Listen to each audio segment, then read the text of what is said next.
This is my old one, the old one that I pulled out of my phone. This is the new one. The problem that I have with the new one is here, this clip does not stick in. It seems like it should be attached like that, but it just pops off, as you see there.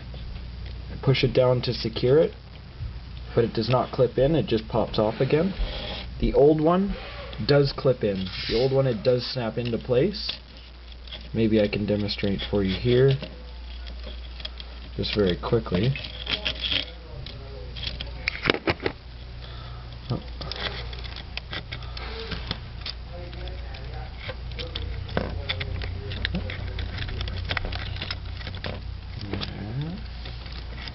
There we are.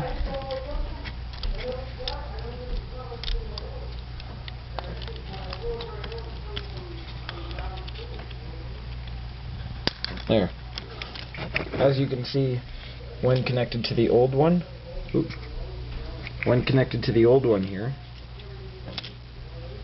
it then is secured, and it's all one piece. I cannot pull it off.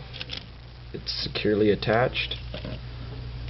But when I connect it to the new one that I purchased, it does not stay connected like that, which makes it impossible for there to be any power to any other buttons. Thank you.